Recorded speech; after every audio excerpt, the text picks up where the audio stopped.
All right, let's dive in. Today, we're talking about something that's both incredibly exciting and honestly a little scary: artificial intelligence in healthcare. AI is shaping up to completely change the game for how we get medical care, but it's also opening up this whole new digital battleground where some of our most personal information is on the line. I mean, think about that question for a second. Could an AI save your life? It's not science fiction. These AI chatbots could make healthcare so much more accessible. Imagine getting instant answers to your health questions, booking appointments without the hassle, and letting doctors focus on the really complex cases. The potential here is just massive. But there's always a but, right? With all that amazing potential comes a huge risk. This brand new technology is creating weak spots, vulnerabilities that we have literally never seen before. And why? Well, because all the old security rulebooks we've been using for years, they're basically useless now. So yeah, that's what we're looking at today. This new frontier in healthcare, the incredible promise and the very real peril that's riding right alongside it. And this, right here, is the core of the issue. Our old security systems were like forts built to protect something predictable, something static. But in AI, that's a whole different beast. It's a living system that's constantly learning and changing. That fundamental mismatch is exactly where the danger creeps in, and it means we need a totally new strategy. So that brings us to the threats themselves. And look, we're not just talking about the stuff you're used to hearing about, like phishing emails or malware. AI brings a whole new lineup of really sophisticated attacks to the table. The problem is, our old keys just don't fit these new locks. It's that simple. So let's break down 3 of the biggest new threats, the kinds of attacks that need a completely different defense playbook. Okay, first up, we have something called data poisoning. The easiest way to think about this is like deliberately teaching the AI the wrong things.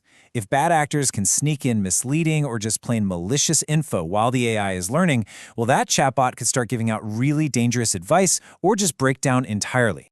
Next, there's model inversion. This one is pretty clever and pretty scary. It's basically a digital interrogation.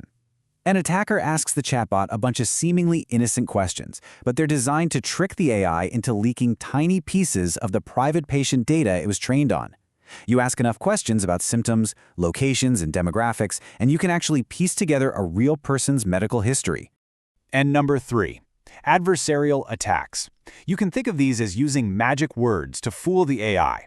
Attackers find these very specific, weird-sounding phrases or prompts that can bypass all the built-in safety filters, essentially tricking the AI into giving out harmful advice or doing things it's absolutely not supposed to do. So it sounds pretty bad, right? But how do we actually fight back? The good news is there's a plan. The solution is to build a new kind of digital fortress, one that stands on 4 pillars of defense built specifically for this new age of AI. That's the magic number, 4. This entire defensive strategy relies on these 4 pillars working together. If you have all 4 in place, you can build a security system that's actually strong enough to handle these new threats. And here they are. First, you've got end-to-end encryption and governance. Second, secure development, basically building it right from the start. Third, robust access control, which is all about who gets to see what. And finally, my personal favorite, using AI to monitor AI. Let's look at each one. Pillar 1 is all about locking data down completely. Usually we encrypt data when it's just sitting on a server or being sent across the internet. But with AI, there's a new critical step. You have to encrypt the data while the AI is actively using it. This whole concept is called confidential computing, and it is absolutely essential for protecting patient health info at every single step of the way.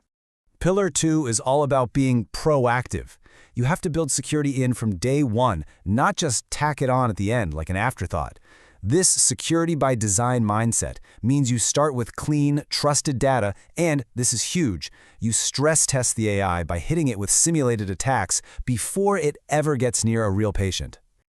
Pillar 3 is all about smart access. This is a perfect example of what's called role-based access control. A patient can log in and ask questions or book an appointment, but they can't see anyone else's private info. A doctor, on the other hand, gets deeper access to what they need. What this does is it contains the blast radius, so if one person's account ever gets compromised, the damage is strictly limited. And the last pillar is just brilliant. You fight AI with AI. You set up a dedicated digital watchdog, another AI, whose only job is to watch the main chatbot. It's looking for any weird queries, any strange behavior, stuff a human would never be able to spot in time. It's a powerful, automated, real-time defense. Now let's be realistic. Most hospitals or clinics aren't going to build this entire system from the ground up. And that means choosing a partner, a third-party vendor, is going to be one of the most critical decisions they make. You're not just picking a supplier here. You're choosing a strategic ally for the future. So, if you were in charge of this, what would you ask? Well, you've got to know, are they proactive or just reactive? Do they really get the rules around patient data? Can they prove their AI models are safe and have been tested? And is there a clear, transparent log of every single thing the AI does? These aren't just nice-to-haves. They're absolute musts.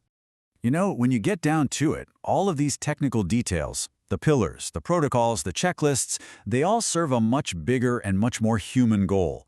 We're not just trying to stop hackers. We're trying to build a future where we can actually trust this amazing technology with our health. And this quote from the source material just says it perfectly. The point isn't just to stop data breaches. It's to build a foundation of trust. Because that trust is the only thing that's going to allow us to use AI safely and ethically to help millions or even billions of people. This really does take a forward-thinking mindset. It means organizations have to be willing to move past their old, outdated systems and really commit to building security that's ready for modern threats. It's about being intentional with our innovation to make sure that it's actually serving humanity. And so, that kind of leaves us with this one big question. As AI becomes more and more a part of our daily lives, managing everything from our money to our health, the question of who we trust to build these systems and to keep us safe, well, that might just be one of the most important questions of our time.